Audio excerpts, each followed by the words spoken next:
ያዝም ማረዳት ሂሳብ ከኔ ቁረጥ ለከፈለላት ነው ልብና ጆሮአን ባንድ ቀን መሰጥ ያዝ ግን የውስጥ ሰላም የለውም እና የውስጥ ሰላም የሚሰጥ ሌላ ነገር አለ እኔን የሰጠኝን እሱን ለመናገር ነው ሰሞኑን የብልጽግና ወንጌልን ይዘው ምስኪኑን የጂንካ ህዝብ በወንጌል ስም ማጅራቱን ሊመቱት የማዕረግ ልብስ ለብሰው ወዲያ ሲሉ የነበሩት ሶፎንያስ ሞላልኝና አቶ ጆይጨሮ ዛቻና ማስፈራሪያ አንተ አዶኔ በአንተ እጅ ሴት ታስፈራለህ አዶኔ እኔ አሁን ማመን ያቃተኝ ዛቻና ማስፈራሪያ እቺ ልጅ ነው የምላችሁ ሸገር አዲስ አበባ ነው የምትኖረው ማንኛውም ጉዳት ቢደርስባት ይኸውልሽ ከሰባት ዓመት በታች ነው የምንገርዘው አየር በርግዷል ትላልቅ እንዳታስገብኝ እኔ ከትልቅ እንትን ጋር መታገል አልፈልግም የእግዚአብሔር ፍቅር ያስገርመኛል ዋው የእግዚአብሔር ፍቅር ዓለም ሁሉ ጻድቅ ሆኖ እኔ ማንንም ፕሮቴስታንት በዚህ ነገር ቢያዝን ጉዳይ አይደለም የሚስተካከል ያለባቸው ነገሮች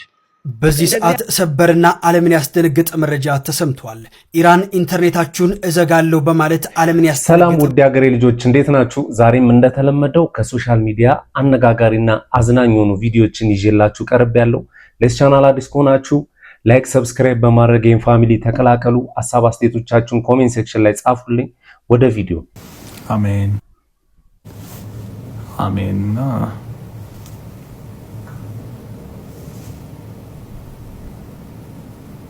ብዙ አለ እዚህ 700 ምናምን ሰው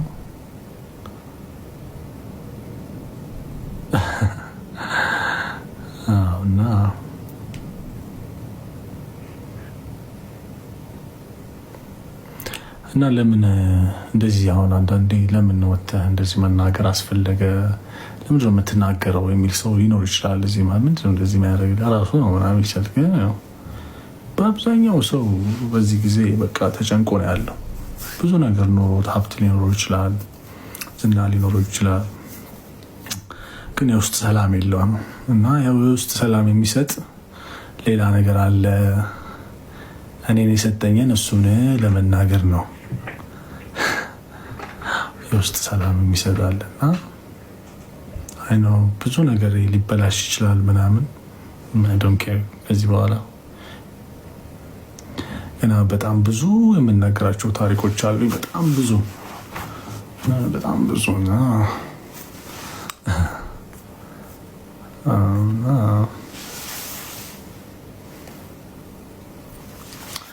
ሁላችንም ብዙ ሰው ከሩቅ አይተን እንደዚህ አይተነው በቃ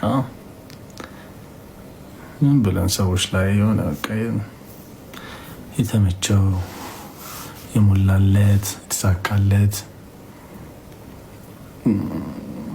ምን የሚመስሉ ሰዎች ያው ብዙ ጊዜ ከውስጣቸው ጋር ሰላም የላቸውም እና እሱ ነው ኮሜንቶቹ አንዳንዶቹ በጣም ደስ ይላሉ አንዳንዶቹ ያስቃሉ። ሰዎች ከአንዱ ቤተ እምነት ወደ አንዱ ቤተ እምነት ሲቀይሩ እኔ ምንም አይመስለኝም። ዋናው ለሰይጣን አይገዙ እንጂ ችግር የለብኝም። ፈጣሪን ከደው ጠንቋይ ቤት አይሄዱ እንጂ ኢትስ ኦኬ። ዋናው ግን ከሃይማኖት ይልቅ እምነት ይበልጣል። እኔ በዛ ነው የማምነው። እስኪ እናንተ የተሰማችሁን ሐሳብ አስተያየቶቻችሁን ኮሜንት ሴክሽን ላይ ጻፉልኝ።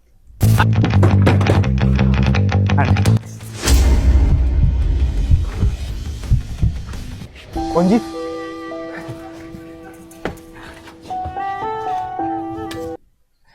ሰምቻለሁ እንዳገባሽ ጎጆሽ እንዴት ቀና ልጆችሽ አደጉ ባል ትዳር ጤና ያዝም ማረዳት ሂሳብ ከኔ ቁረጥ ለከፈለላት ነው ልብና ጆሮአን ባንድ ቀን መሰጥ ያዝ በሞት ያዝ ጠንካ ተቀበል በሞትኩት አይደል ለፌርማታ ለሽንገላ ፍቅር ስከፍል ነው የኖርኩት መውደዴን ስከፍል እምነቴን ስከፍል መክፈሌን ይጣ ለዚህ ከፍላለሁ ያቺ እስክትመጣ ተስማምቶሻል በጣም የኔን እንኳን ታዩ ማፈቅራትን እንጂ ምግባባት አላጣ ባልሽ ይወድሻል አንቺስ ቆይ ወደድሽው ለሱ ክፍት ሆነለት በኔ ይቆለፍሽው እኔን እንኳን ታዩ ለማዬ ብዬ ባንቺ ስም ያለ ሴት አገባው በቀደም ከሷ ወለድኩ እንጂ የፍቅር ፊርማዬ አንቺ አልተቀደለም ያማል ግን በጣም የፍቅር ክፋቱ ለይሉኝታ ብሎ ለውለታ ብሎ በፍጹም አይመጣ ማን ረዳት ልጅት ቤቷ ነው እዚህ ጋር ወርዳት ወራጅ አለ ውረጂ ውረጂ ብባባም ከልብ ያፈቀረ ቢሸኝ ነው እንጂ አንድ ቤት አይገባም።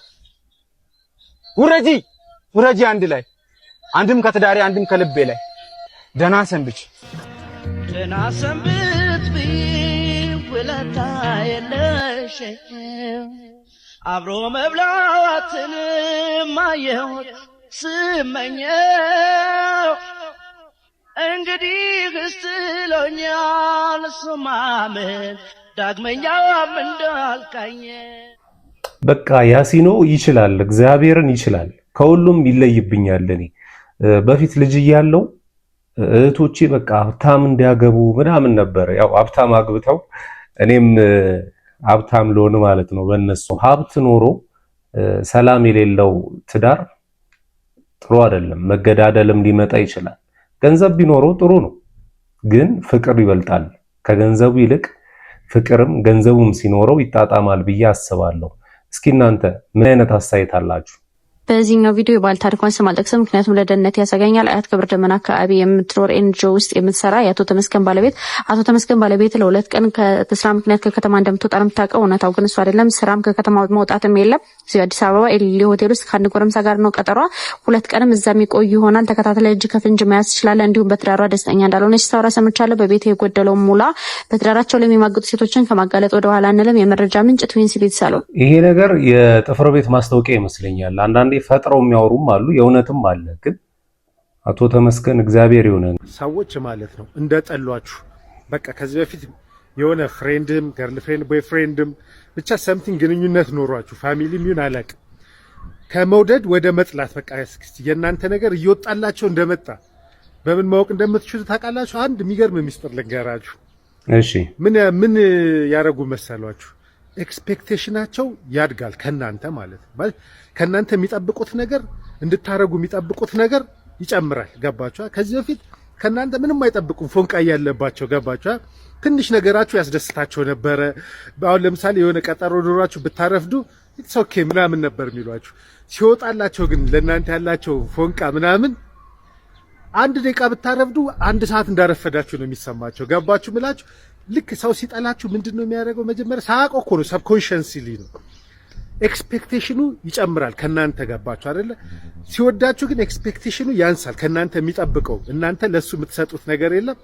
ኤክስፔክቴሽኑ እያደገ ከመጣ ሰው እየጠላችሁ ነው ማለት ነው። አዶናይ ለራሱ ቻሌንጅ አስጀምሩለት። 1 ሚሊዮን ብሯን ፍጣት ብላችሁ ቻሌንጅ አስጀምሩለት። ይሄን ቪዲዮ ሼር፣ ኮፒ ሊንክ እያደረጋችሁ ለምን ከዚህ በኋላ የአካውንትም ሊዘጋ ይችላል። 2 ስትራይክ አለበት። that's why የተባበራችሁ ፈልጋለሁ። አዶናይ ከአብሪ ሞተርስ ጋር ቻሌንጅ አስጀመርክ። በዘው በሻሎ ባትሪም ቻሌንጅ አስጀመረ። አንድ ያየነው ነገር የለም፣ ግልጽ ነገር ነው። ስለዚህ አዶናይ የምትወዱ ሰዎችም ሼር ኮፒ ሊንክ ያደርጋችሁ አድርሱለት። እሺ የሚወደድ ልጅ እንኳን ሰው አይደለም ልጅ ይቀጣል፣ አባት ልጁን ይቀጣል ካጠፋ። that's why በዛ ልብ አይታችሁ ነው። አዶናይ ሴት ልጅ በደለችኝ ብላ እኔ ጋር ስመጣ ማመን ያቃተኝ ይሄን መረጃ ተሰማ። አንተ እኮ ሴቶቹ እኔ ከእናቴ እስከ ልጅ ይወደዋል እኮ ሚስቴ ጭምር ነው ማለት 3 ትውልድ የሚወድ ሰው ነው። አንተስ እንዴት ሴት ልጅ ቻሌንጅ አስጀምረ የ1 ሚሊዮን ብር ቻሌንጅ አስጀምረ እንዴት ብር ትከለክላላችሁ? እሱ ብቻ አይደለም አልፎ ተርፎ ዛቻና ማስፈራሪያ። አንተ አዶናይ በአንተ እጅ ሴት ታስፈራለህ? አዶናይ እኔ አሁን ማመን ያቃተኝ ሴት እንዴት ታስፈራለህ አንተ? ማን ሲጀምር እንዴት ሴት ለማስፈራት ደረስክ? ያደርገዋል እንዴ? እርግጠኛ ነህ? እሱ ነው እኮ ያደረሰው እኮ ብዙ አድናቂዎች እኮ ሴቶች ናቸው እኮ እንዴ። እቺ ልጅ በ3 ቪዲዮ ከ15 ሚሊዮን በላይ ቪው ያገኘችው አሸናፊ ናት። ለአንተ ክብር ስል እኔ ቴክስቱም ሁሉም ነገር አለኝ፣ አልፖስቶም እዚህ ጋር ለአንተ ክብር ስል ነው ማለት። ግን እቺ ልጅ ብሯ እንዲሰጣት አድርጓት። አብሬ ሞተርስ ባለቤትም ሴት ነሽ አንቺ ማለት እንዴ? ሴት ልጅ አለች። እቺ ልጅ እናቷ ታማለች። ገባሽ? ያ ሁሉ ልመና እኔ ከነ ቴክስቱ ነው የደረሰኝ። በዛ ላይ ደግሞ ዛቻና ማስፈራሪያ። እቺ ልጅ ነው የምላችሁ ሸገር አዲስ አበባ ነው የምትኖረው። ማንኛውም ጉዳት ቢደርስባት ተጠያቂው ከአዶናይ ማናጀር ጀምሮ አዶናይና የአብሪ ሞተርስ ባለቤት ናት። ገባችሁ አይደለ? ቪዲዮ አለኝ፣ ቻሌንጅ ያስጀመረችው ቪዲዮ አለ፣ ልጅ ታሸንፍበት ቪዲዮ እሷ ያገኘችበት ቪዲዮ አለ። ከዚህ ቪዲዮ ሰርታ አስጠፍታችኋታል፣ አስፈራርታችሁ። ገባችሁ አይደለ? አካውንት በማዘጋት ምናምን ነገር አቁሙ እንዴ! ዲሞክራሲ እንለማመድ እንጂ እንዴ! መንግስት እሺ ሰው እንኳን ቢጮህ እሺ አንዴ እንዴ እርስ በርሳችን ሰው እንትን ይላል። ነውር እኮ ነው። አዶናይ አትተወርታልክ እርዳታ ሰው አምኖ እየሰበሰበ ነው። ቻሌንጅ ስትል እኛ አንተ ያልኩን ቻሌንጅ በሙሉ ተቀላቅለን መኪና ሲሽርማ አይተናል። እንዴ አሁን እንዴት ነው እምነት የምታጣው እንዴ? እኔ እኮ እንዳንተ እኮ ማለት ንገርክ መንሱርም እንዳንተ ሽቶ የተቀባ እንዳንተ ፏ ብልጭ ብሎ ነው ዛሬ ላይ በ1.7 ቢሊዮን ብር እስር ቤት የገባው ገባ አይደለ?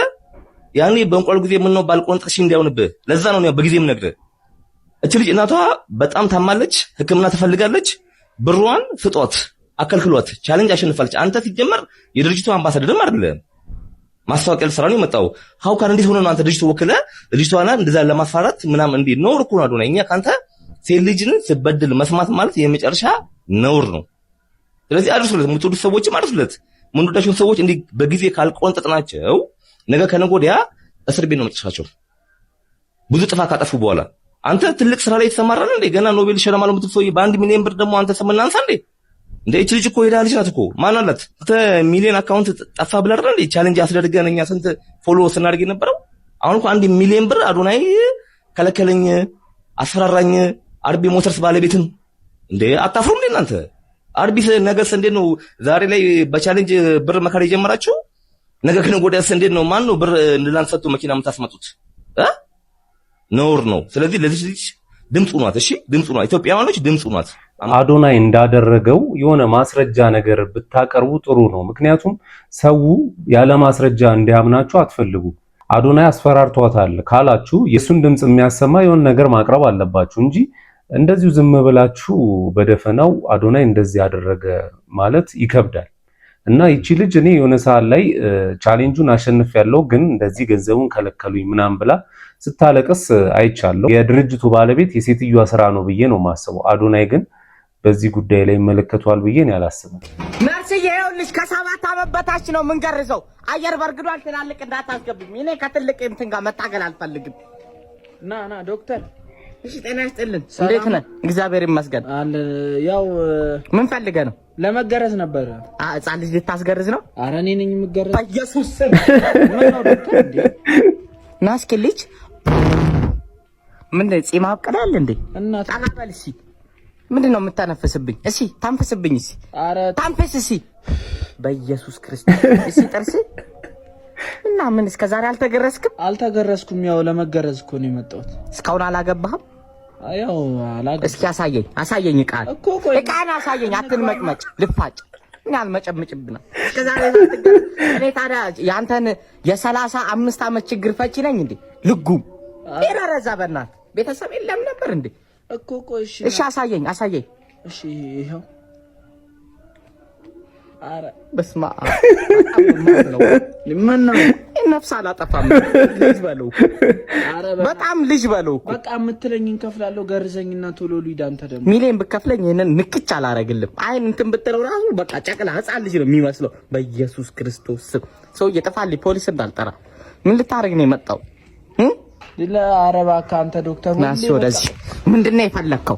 ሁሌ እኔ በመጣው ቁጥር እምቢ ዳንኤል ነፍስ ያጠፋል ያለ ሰው አለ እንዴ? ይሄን የሚያክል እንደዚህ እስከዛሬ አቆይታ አብክታ የምታመጣው? ኧረ አንተ ዶክተር ባክባ ውጣልኝ። ግርማ ነው አስወጡልኝ በእናትህ። የማንም ንፍጣም እዚህ ንፍጡን ልፋጩን ያዝረከርክብናል እንዴ?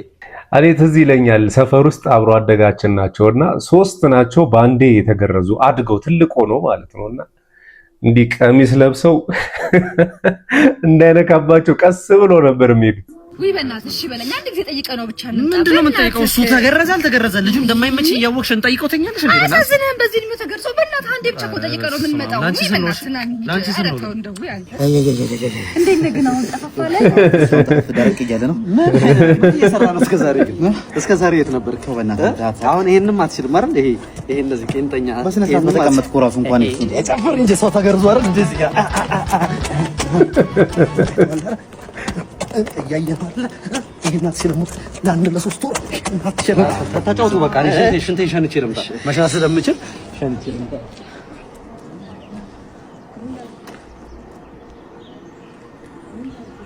ምን አድርጌው ነው? ምንድን ነው ያደረኩት ነገር? ምንድን ነው ሻውን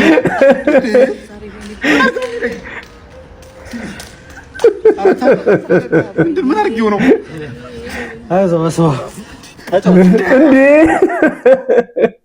እንደዚህ ይደረጋል እንዴ? ምንድነው ጧጧ ያረገው? እንኳን ደስ አለኝ ማይኮዬ እንኳን አብሮ ደስ አለኝ። ወንድ ልጅ ተወለደ። ወንድ ልጅ ከነቃጭሉ ይዛልኝ መጣች ባለቤቴ ወለደችልኝ። ምን ሆነ ነው ብቻ የምታወራው ግን ዛጋ ጨንቆኛዋ ማይኮ ምን ነው የተወለደው ሕፃን ልጅ ጡት መሳብ አቃተው ወተት አልወጣ እንደገመጥኩት ይወለድ ልጆች ሲወለዱ ጡት መሳብ ይከብዳቸዋልና ጉሮሯቸው አካባቢ ስለሚከብዳቸው ነው አባትየው ነው ስቡ የሚያፈነዳላቸው የመጀመሪያው መሳቡ ስለሚከብዳቸው አባትየው ስቧል ነው አባትየው ነው ስቡ የሚያፈነዳላቸው ከዛ በኋላ ልጅ የሚቀጥለው ከከበደ ግን አንተን ያለው ምን እኔ ላፈንደው ምን ሺሻ ነው የምታፈነደው ነገሬ አንዱን አንተሽ አንዱን እናፈንደው አንዱን እናፈንደው አንተ ትላለህ አንተ ራስህ አንዱን ካፈነዳ በኋላ ቢያንስ መጣላት አንተ ስታፈነደው ቢያንስ ልይ አንተ ረፈኝ እናቴ ትሙት ረፈኝ እናንተማ ታፈነዳላችሁ። ነገርኳችሁ። ዘንድሮ አርቲስቶቹ ብሶባቸዋል። ስሙ ዝም ብለው አስገርመኝ አንድ ነገር የእግዚአብሔር ፍቅር ያስገርመኛል። ዋው የእግዚአብሔር ፍቅር ዓለም ሁሉ ጻድቅ ሆኖ እኔ ብቻ ኃጢአተኛ ብሆን እግዚአብሔር ለኔ መስቀል ላይ አንድ ልጁን እንደላከ ማመን ስለሆነ ከእግዚአብሔር ፍቅር በላይ የሚያስገርመኝ ከፍታው፣ ስፋቱ፣ ርዝመቱ፣ ጥልቀቱ ከማወቅ በላይ የሆነው የእግዚአብሔርን ፍቅር ለማወቅ ትበረቱ ዘንድ የሚል መጽሐፍ ላይ አንብቤያለሁ።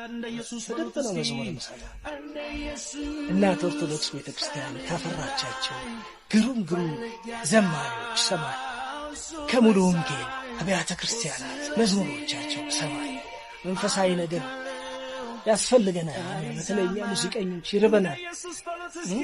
ብንችል አንድ ቀን እኛም ደግሞ አድለውን ብንዘምር እግዚአብሔር በረዳን መልካም ነው። አቶ ሶፎንያስ ከዚህ በፊት በለመደው አካሄዱ የብልጽግና ዋና ጽሕፈት ቤት ሄዶ ይሄንን ፎቶ ተነስቶልናል።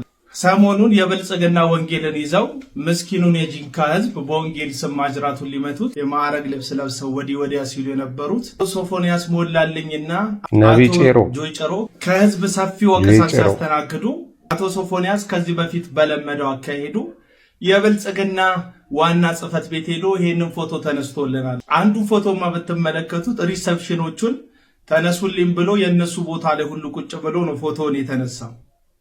መንግስትን በመጠጋት የመንግስት አካል በመምሰል ከባለስልጣን ጋር ፎቶ በመነሳት እዚች ሀገር ላይ የሚደርስን በደል ያለምንም ተጠያቂነት ማለፍ እየቀረ ያለ ይመስለኛል።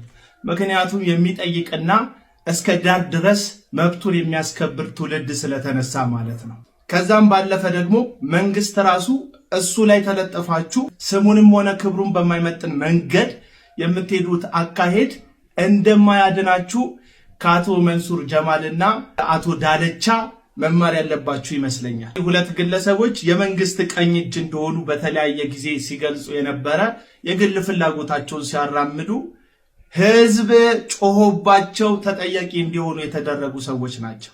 አሁንም ቢሆን የብልጽግና ዋና ጽሕፈት ቤት አይደለም ክቡር ጠቅላይ ሚኒስትሩ አጠገብ እንኳን ፎቶ ብትነሳ እነሱ ከተነሱበት ዓላማና አካሄድ ውጪ ከህግ ያፈነገጠ አካሄድ በሄድክበት በየትኛውም መንገድ ልታመልጥ ልትተርፍ አትችልም።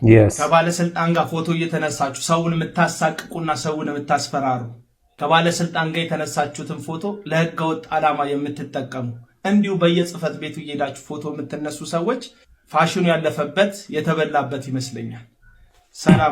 ሰላሙን አንተም ባይዘዌ ቅርብ ጊዜ ጂንካ ሄደው ጆይ ጭሮ ነው ምናምን የሚባል አንድ ምን ልበላችሁ ብቻ ይቅር ከሶፎንያስ ጋር ሆነው የመከላከያን ወይ የአዛዥ ምናምን አይነት ነገር ለብሰው በመከላከያ ወይ በክልሉ ኃይል በቪት መኪና ወርደው ምናምን በሬድ ካርፔት ሲሄዱ ነበርና ለምንድን ነው ግን መንግስት እንደዚህ አይነት ነገር ዝም የሚለው? አሁን ይሄ ብልጽግና ፓርቲ ውስጥ ገብቶ እንደዚህ አይነት ሾው ማሳየት አለበት ብዬ አላስብም። ምክንያቱም ይሄ ሰው ሶፎንያስ የአንድ ሃይማኖት አገልጋይ ነውና ሃይማኖትና ፖለቲካ ደግሞ መለየት አለበት ብዬ አስባለሁ። ዳይኖሮ የትም ቦታ ብትሄድ ማለት ነው ጉቦ እንዳትጠየቅ የሚያደርገ ሶስት መሰረታዊ ነገሮች ልንገርህ። እሺ፣ አንደኛ ይሄ የመኪና ቁልፍ፣ አይፎን፣ እዚህ ሱሪ ላይ የምታንጠለጥለውን ምናምን ነገር አስወግደ ወደ ቢሮ ገባ ማለት ነው።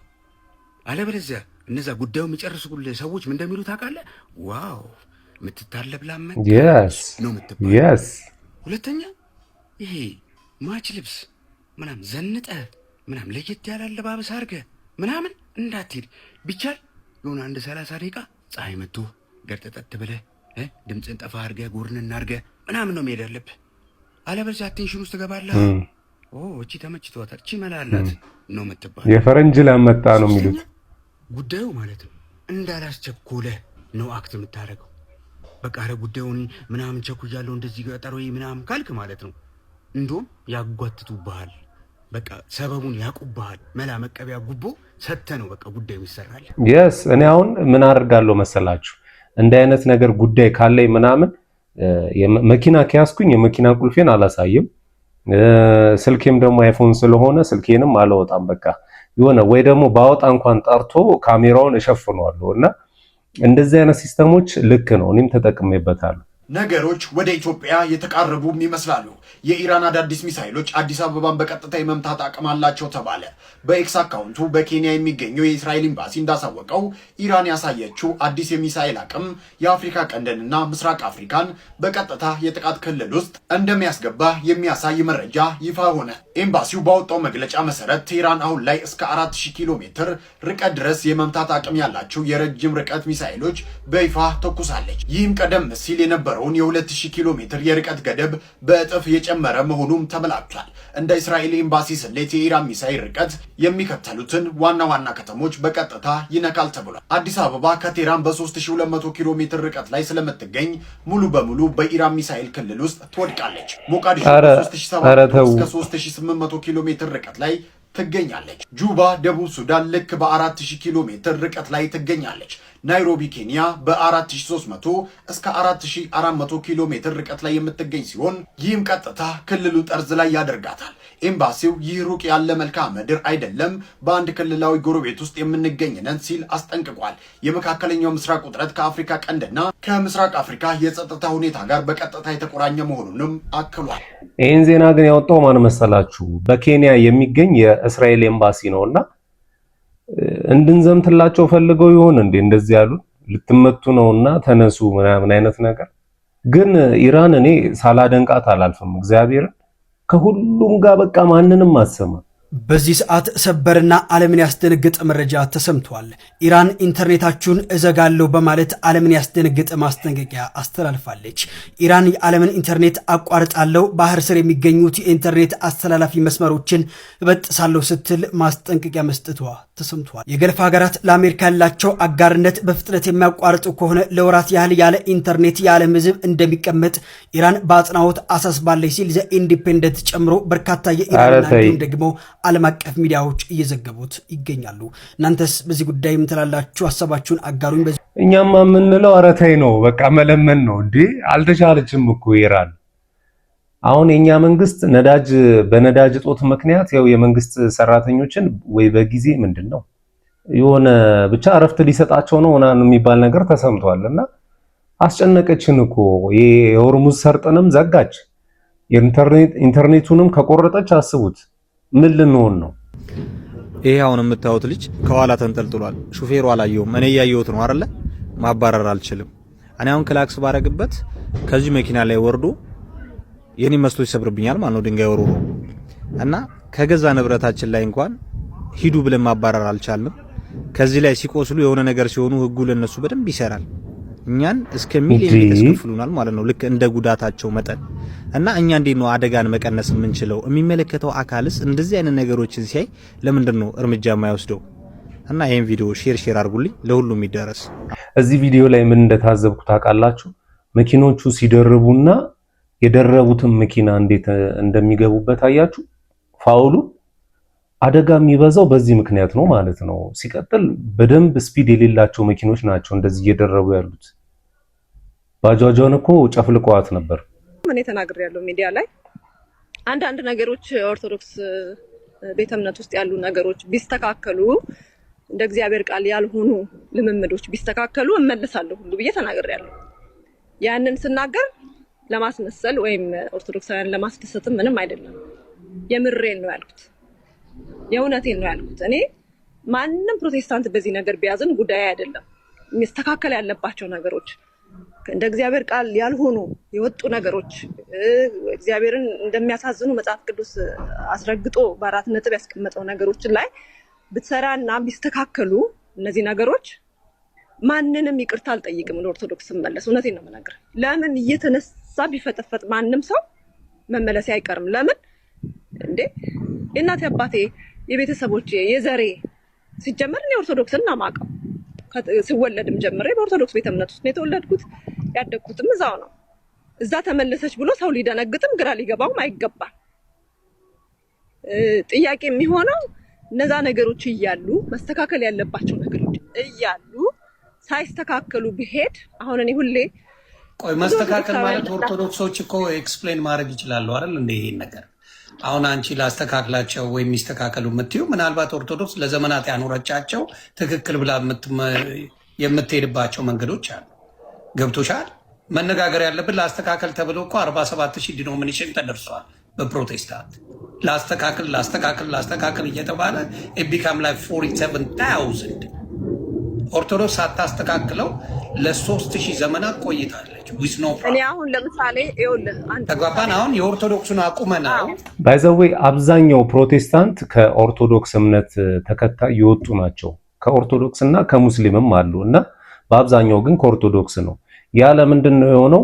የኦርቶዶክስ እና የፕሮቴስታንት አስተምህሮ ስለሚለያይና ፕሮቴስታንቶች ምንድነው የሚሉት ከመጽሐፍ ቅዱስ የወጣ ነው የኦርቶዶክስ ትምህርት ብለው ነው የሚያምኑትና ላንቺ ተብሎ የሚቀየር ያለ አይመስለኝም። ግን የኦርቶዶክስ ቤተክርስቲያን አስተምህሮቷን ካስተካከለች እኮ ማንኛውም ጴንጤ ወደ ኦርቶዶክስ መመለሱ አይቀርም ብዬ ነው ማሰብ። ኧረ አባዬ ምንም አያሳስብም እኮ በሎሚ ኳሽቼ እኮ ሰጥቻለሁ። ኧረ ችግር የለም።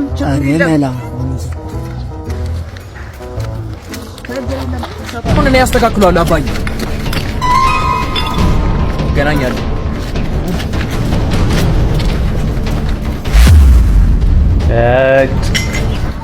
ካካውን ያነሳ አባ አሬ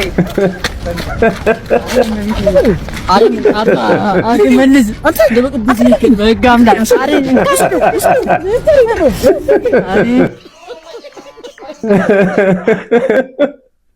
ቂጠን እንዳይደፍነው ነው የምትለምነው። ብዙ ጊዜ ስደውሉልን ቤት ነን ስለምንላችሁ ኧረ ቤት አታብዛ በዲፕሬሽን ይዛል የምትሉ ሰዎች እኛ ዲፕሬሽን የሚያስይዘን ውጭ ወተን ብር አጥፍተን ስንገባ ነው። yes መኪና የነዳን ወተን ነዳጃችን ጎሎ ስንገባ እሱ በጣም ነው ዲፕሬሽን የሚያስይዘን። yes በረባውም ባረባውም ከማንም ጋር ዝም ብሎ ተገናኝቶ የማይረባ ወሬ አውርተን ወደ ቤት ስንገባ በቃ ቤት ውስጥ ዲፕሬሽን ነው ማታ። እና አሁን ያለንበት እድሜ ምንም በቃ ውጭ የሚለን አይደለም። የሚያምረን በቃ ቤት ውስጥ መቀመጥ፣ ፊልም ማየት፣ ሙዚቃ መስማት፣ ሰው ስናይ የሆነ መብራት ስናይ ውጭ ላይ ምናምን ይጨንቀናል። እና እንደውም እኛ የምንገረመው ለእናንተ ነው። ውጭ እናንተ እንደዚህ ጫጫታ ምናምን ላሳልፋችሁ ስመጡ ዲፕሬሽን አይዛቸውም እንዴ እንላለን። እና እንደዛ አትበሉን ለማለት ነው። ይመቻችሁ። አሁን ስራ ውጪ ከሌላችሁ ምን ታረጋላችሁ? ውጪ ወጪ እኮ ነው። ሲቀጥል በታክሲ ከሆነ የምትሄዱት መጉላላት ነው። ሰልፍ ምናምን አለ፣ ፀሐዩ አለ። እኔ አሁን ስራዬ ቤት ውስጥ ነውና ውጪ ስወጣ ይደብረኛል። ምክንያቱም ውጪ ወጪ ነው የሚሆንብኝ። ሁለተኛ መኪና ካልያዝኩኝ ፀሐይ ነው፣ ታክሲ ሰልፍ አለ፣ መጉላላቱ ይበዛልና ቤት ውስጥ ማሳለፍን እመርጣለሁ። ይህንን የማስጠንቀቂያ ቪዲዮ ለወንድማችን አዎንታ በርሲሳ አድርሱልኝ። እናንተም በተቻላችሁ አቅም ቪዲዮውን እስከመጨረሻ ሳትመለከቱ ለፍርድ እንዳትቸኩሉ። ወንድማችን አዎንታ በርሲሳ ማስጠንቀቂያ ከሁለት አካሎች ሊሰጥ ይችላል። የመጀመሪያው ከጠላቶች አንተን ለማስፈራራትና እየሄድክበት ካለው የእውነት መንገድ እንድትመለስ ጠላቶች ማስጠንቀቂያ ሊሰጡ ይችላሉ። በሁለተኝነት ደግሞ ማስጠንቀቂያን ወዳጅ ሊሰጥ ይችላል። አንተ እንዳትጎዳ ክፉ ነገር እንዳያጋጥም ሲል ከክፉ ሰዎች ራስን እንድትጠብቅ ሲል ወዳጅም ማስጠንቀቂያ ሊሰጥ ይችላል። ዛሬ እኔ የምሰጥ ማስጠንቀቂያ የሁለተኞቹን አይነት ማስጠንቀቂያ ነው። የወዳጅ ማስጠንቀቂያ የሚባለው ላንተ በማሰብና ክፉ ነገር እንዳይገጥም በሚል ማለት ነው። አዎ አንተ ጠላቶችን የምትዋጋበት ጦር አለ። ያም እውነትና ማስረጃክ ነው። ነገር ግን ከጠላቶች የሚመጣበት ጥቃት ካለ ራስን የምትከላከልበት ጋሻ አለክ ብዬ አላምንም። አንተ አሁን ግልጽ ጦርነት ላይ ነህ ብዬ ነው ማምነው። ከነማን ጋር? ከሌቦች ጋር፣ ለዛውም ከትልልቅ ሌቦች ጋር። እዚህ አንተን በጠላትነት የሚያዩህ አንተ ያጋለጥካቸው ሌቦች ብቻ እንዳይመስልን፣ ገና ለገና እኛንም ያጋልጠን ይሆናል ብለው የሚሰጉ ሌሎች ብዙ ሌቦችም እንዳሉ እንዳትረሳ። እነዚህ ሀገርን ህዝብን የሚዘርፉ ሌቦች ደግሞ ክፉ ነገር እንዳንተና መሰሎች አይነት ሰዎች ላይ ለማድረስ ቅንጣት ታክል የሚራሩ ሰዎች አይደሉም። አዎ ዛሬ ከምታጋልጣቸው ሌቦች አንጻር ብዙዎቻችን አንተን ጀግና እያልንክ ነው፣ በርታ ጎበዝ እያልንክ ነው። ነገር ግን እመነኝ ዛሬ አንተን ጀግና ጎበዝ የሚልክ በሙሉ አንተ እያደረክ ያለውን ነገር አድርጉ ብትላቸው ያደርጉ። ምክንያቱም ከደህንነታቸው አንጻር ስለሚሰጉ ማለት ነው። እኔ አንድ ነገር ብሆን ቤተሰቦቼ ልጆቼ ምን ይሆናሉ ብለው ስለሚያስቡ ማለት ነው። ስለዚህ ወንድማችን አዎንታ በርሲሳ ዛሬ አንተን በርታ ጎበዝ ጀግና የሚልክ በሙሉ ማለት ነው ነገ አንተ አንድ ነገር ብትሆን እመነኝ ከንፈራቸውን ከመምጠት ባለፈ ላንተ የሚፈይዱልክ ምንም ነገር የለም። ብቸኞቹ ባንተ ጉዳት የሚጎዱት ቤተሰቦች ልጆችህና ትዳር ነው የሚጎዳው። እውነት ከልብ ከሆነ ይሄንን ወንድማችንን የምንወደው ለደህንነቱም ልንጨነቅለት ይገባል። እቺን ሀገር ደግሞ በደንብ ታቋታላችሁ። እውነተኛ ሰዎች ለሀቅ የቆሙ ሰዎች አይበረክቱባትም። ስለዚህ ነገሩን ጠቅለል ሳደርግ ያስከውን መንገድ አቁሙ እያልኩ አይደለም፣ ሌቦችን አታጋልጥ እያልኩ አይደለም። በተመሳሳይ መልኩ ደግሞ ለደህንነትም ተጨነቅ እያልኩ ነው። ይሄንን ቪዲዮ አድርሱልኝ። አመሰግናለሁ። አዎንታ ባይዘወይ ይሄንን ነገር አምኖበት እንደገባ ራሱም ተናግሯልና እኔ ከዚህ በፊት ለአንድ ጉዳይ ደውዬለት ነበርና አውርተናል። በጣም መልካም በጣም ሰፖርተር የሆነ ሰውዬ ነውና ጀግና ነው። በዚህ ሰዓት ከሁሉም ጋር እየተፋለመ ያለው አዎንታ ነው። ውድ ኢትዮጵያውያን በፊንቴክ ጉዳይ ይህ መልእክት ለፌደራል ፖሊስና ለፍትህ ሚኒስቴር እንዲደርስ ኮፒ ሊንክ ሼር አድርጉልኝ አሁኑኑ። ይኸው ምንድነው ፊንቴክ ከ600 ሚሊዮን ብር በላይ ከግለሰቦች ሰብስቦ የሰበሰበውን ብር አቢሲኒያ ባንክም ጨምሮ ለአነስተኛና ጥቃቅን ባንኮች በ14% አበድረዋል የሚል ነገር ሰምታለሁ። ባንኮቹ ደግሞ መልሰው በ16% ለህዝብ መልሰው እያበደሩ እንደሚገኙ መረጃው ስለደረሰኝ መንግስት ይሄን አጣርቶ በመኒ ላውንደሪንግ በወንጀል የተጠረጠሩትን በሙሉ ለህግ እንዲያቀርባቸው ሼር አድርጉ። ሌላው የሚያሳዝነኝ ነገር ምንድነው ብዙ ሰዎች መኪና እንገዛለን ብለው ከአነስተኛና ጥቃቅን ብድር ተበድረው ነው እንደገና በዙር ደግሞ ባንኮቹ በዛ ጋር በ14% በ16% እየተባለ እያበደሩ ለሌላ ሰው የነሱን መዘብ ደግሞ እንደገና እዳቸውን እዚህ እየከፈሉ ነው ያሉት። ስለዚህ ይህ ደግሞ አግባብ አይደለም፣ በዙር ነው እየተበሉ ያሉትና እስቲ ባካችሁ ለሁሉም እንዲደርስ መልእክቱ ሼር አድርጉልኝ ይላለው። የእናንተው ሌጋል ክሊኒክ ጠበቃና የህግ አማካሪ ኤፍሬም ነኝ። አመሰግናለሁ። ይሄ ሰውዬ ሲታይ ትልቅ ሰው ነው የሚመስለው። እንዴት የፌደራል ፖሊስና የፍትህ ሚኒስቴር በቲክቶክ በኩል መጥቶ አድርሱልኝ ይባላል እንዴ? ስለ ህግ ያውቃል፣ ጠበቃ ነው እንዴ? ሄዶ ራሱ እኮ ነው እንደዚህ አይነት ነገሮችን መናገር ያለበት እንጂ እዚህ ቲክቶክ ላይ መጥቶ ለፌደራል ፖሊስና ለፍትህ ሚኒስቴር አድርሱልኝ እንዴት ነው ይባላል? ጋይስ እስኪ ከተሳሳትኩኝ አርሙኝ። What is your gender? አላውቅም። ሞክሪ። What is your gender? አላውቅም።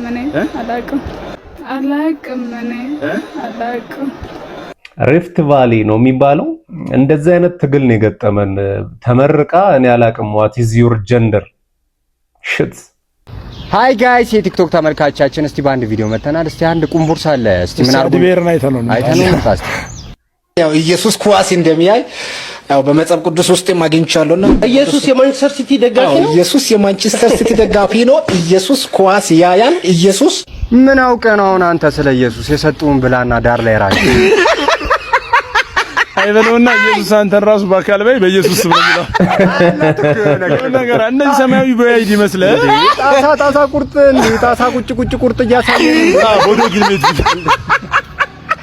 አሬ እኮ የመጨረሻ ደደብ እኮ ኤችቶ ምንድነው ተባለ ውሃ አለ ኤችቶ ፕላስቱ ኤችቶ ይላል ጎርፍ አላለ ያሬ ምን ቤቷ ጠፍቶባት 8 ወር ውሃ ያላየች አሽሟጣጭ እስማኤል ግመል ነው መሰለኝ አላት የሆነ ነገር አላት የፎቶ ቤት መቀስ የመሰርከኝ አራ ሜትር ጃኬት ኮሌታ ያረክ እየወጣ ትላለህ እንዴ መቀስ ያይገርግልክ የመሰርከኝ ባልና ሚስት የፍቺ ስምምነት ካደረጉበት እለት በኋላ ባል ወይም ሚስት የገዛው ንብረት የጋራ ሊሆን ስለመቻሉ እንዲቆያችሁ ጠበቃ ሰብለ አሰፋ ነኝ። ይህ መረጃ ለብዙዎች እንዲደርስ ፕሊስ ኮፒ ሊንክ ሪፖስት አድርጉልኝ። እንግዲህ ለተጋቢዎች የጥንቃቄ መልእክት ነው ይዤላችሁ የመጣሁት። እንግዲህ ባልና ሚስት መቼ ነው ተፋቱ የሚባለው የሚለውን አስመልክቶ በተለይ በተሻሻለው የኢፌዴሪ የቤተሰብ ሕግ አንቀጽ 76 መሰረት ፍቺ ፈጽመዋል የሚባለው ሁለቱ ለመፋታት ወስነው የፍቺ ስምምነት አድርገው ወረቀቱ ላይ በፈረሙበት ቀን ሳይሆን ያ ስምምነት ፍርድ ቤት ቀርቦ ከጸደቀበት ዕለት አንስቶ ነው። ለምሳሌ ዛሬ መጋቢት 20 ነው አይደለ? ዛሬ ለምሳሌ ባልና ሚስት ለመፋታት በቃ ወስነው የጽሁፍ ስምምነት ቢያደርጉም እና መጋቢት 30 ለምሳሌ ባል ወይም ሚስት ቤት ወይም መኪና ቢገዙ በትዳሩ ላይ እንዳሉና የጋራ ንብረት ሆኖ ነው የሚቆጠረው። ምክንያቱም የስምምነቱ መፈረም ብቻውን በራሱ ፍቺውን አያመጣም ወይም ትዳሩ እንዲያበቃ ያደርገውም። የፍቺ ስምምነታችሁን ወስዳችሁ ፍርድ ቤት ካላጸደቃችሁ ትዳር ላይ እንዳላችሁ ነው የሚቆጠረው። ትዳር ደግሞ አንደኛው ውጤቱ በዛ ወቅት የሚገዛ ንብረትን የጋራ ማድረግ ነው። ስለሆነም የፍቺ ስምምነትን መሰረት ያላችሁን ስለ ፍቺ ስምምነት ያላችሁን አረዳድ በጥንቃቄ ማየት ይገባል። ለማንኛውም ማይ ፋሚሊ ለዛሬ ያስኩላችሁ ቪዲዮ ይሄንን ይመስል ነበረ። ቪዲዮን እንደወደዳችሁት ምንም ጥርጥር የለኝም። እስካሁን አይታችሁ ላይክ ያላደረጋችሁ ላይክ አድርጉ። ሌላ ጊዜ በተሻለ ቪዲዮ እስከምንገናኝ ድረስ ማጣት አያገኛችሁ፣ ማግኘት አይለፋችሁ። ሰላም ሁኑልኝ።